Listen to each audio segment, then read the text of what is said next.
2022 Lexus IS500 F-Sport. Is there a place for a V8 sedan in 2022? Motor Week asked the same question back in 1992 when four-cylinder turbos and 3-liter naturally aspirated V6 rose in popularity in the late 1980s. But BMW, Mercedes, Lexus, and Infiniti kept making big, cushy, sporty sedan options, and people kept buying them. Well into the new millennium. I mean, forget North Star engines, the rise of the LS. I learned how to beat off silently. I kept BBC News in the first tab so I could save my dignity if anybody walked in. Men, men, men, men, men, men, men, men, men, men, clean shaven only. Oh, I bought an IS500 because it's a great long-distance cruiser. It's so comfortable and smooth. Hey, a Toyota Camry 4-cylinder does that job just as well, gets 40 miles per gallon instead of 23 miles per gallon, and costs half as much. Yeah, but an IS500 is a sports sedan. It's good in the corners. A used 3 Series does that too. Comes with a manual, which this Lexus doesn't. Yeah, but this is built to last. So is the rare Toyota Camry 6-speed manual. But the IS500 is quiet. So's an electric car. But it's rare! No one notices but other Toyota nerds, who love to point out that the F-Sport trim means it's not an ISF. So why buy this? It's expensive, but you can't show off. Well, why purchase a Grand Seiko when your phone tells the time just fine? Why buy a machined aluminum pen when a plastic Bic records your dumbass thoughts just as well? Why buy a pre-made cock and ball pump when a family-sized plastic peanut jar pulls lymphatic fluid into your scrotum at the same speed? Why buy a Lexus IS500? Because you want to enjoy a skillfully manufactured object that is not long for this world. The 2UR V8 is Toyota's final chapter of the 1UZ saga. Port and direct injected, silent and strong. Yes, no manual. But keep your foot down and paddle flick up and down the gears, and the transmission responds like Ferrari's in classic Top Gear. Frank, the owner, put on this R&R Racing bazooka catback exhaust with adjustable valves for rumble and loud. And my first thought was, Frank, you ruined it. But then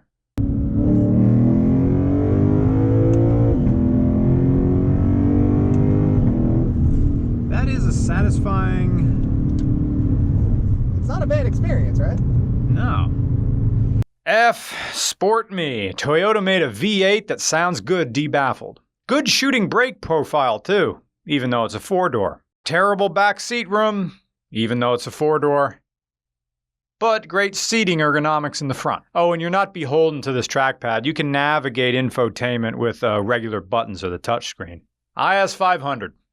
The most advanced, best built version of the oldest style of car. Front engine, rear drive sedan. Brought to you by downloading porn into a clandestine folder deep in your C drive in case the internet goes down. IS500. The car you buy if you shave your balls for you, and only you. If you use a coaster when no one's home. If you say in a calm, region-free accent, "Honey, I am nearing my orgasm, but I still have time. How are you?" If your romantic texts go like this, "My erection gets hardest when I think about you. When I was in high school, I was so horny I didn't even take Christmas off." There will always be V8s in fleet vehicles, but a V8 sedan is a nail in a room full of hammers.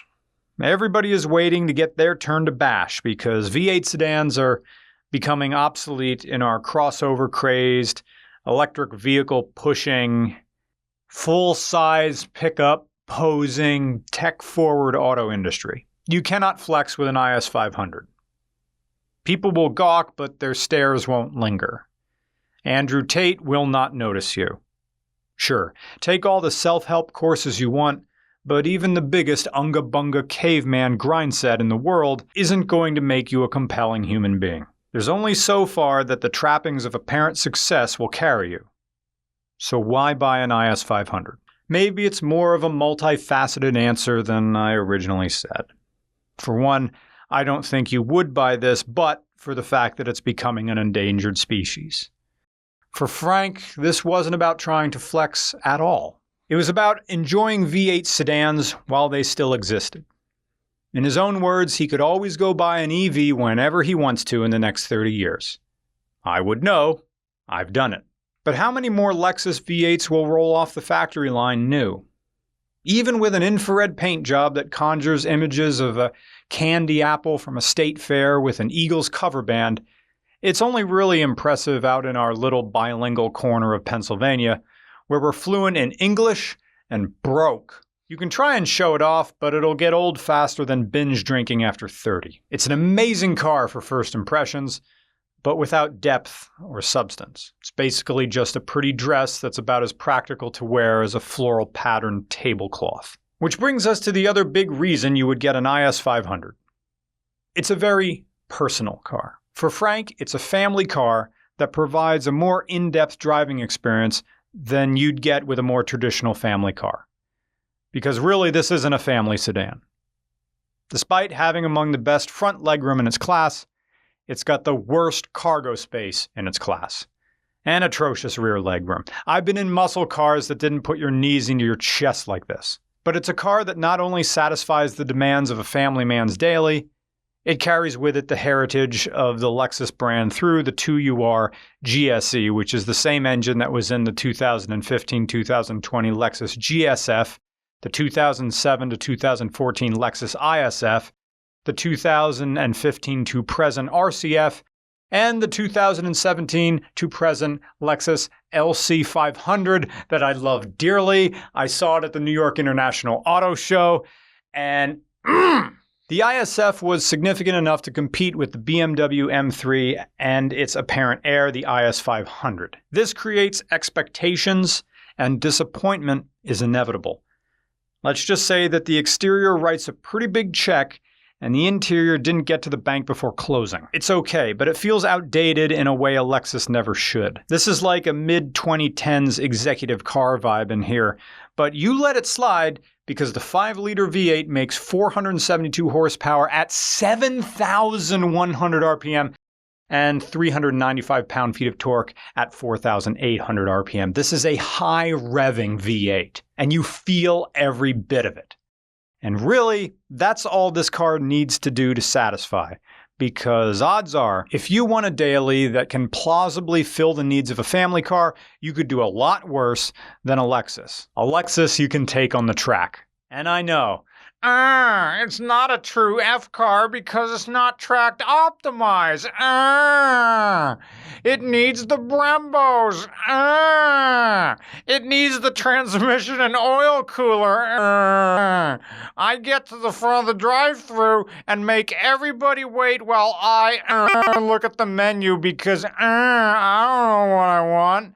I check into hospitals on Facebook and don't elaborate on why I'm there.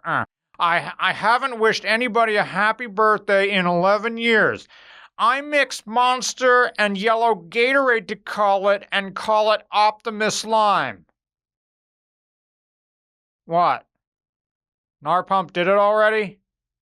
Well, they must have got it from me. Does it matter that it's not track optimized if straight line performance is basically the same? I mean, it has the same running gear, same engine, same diff, or near enough to make no difference. Seriously, who cares if it's a track car or not?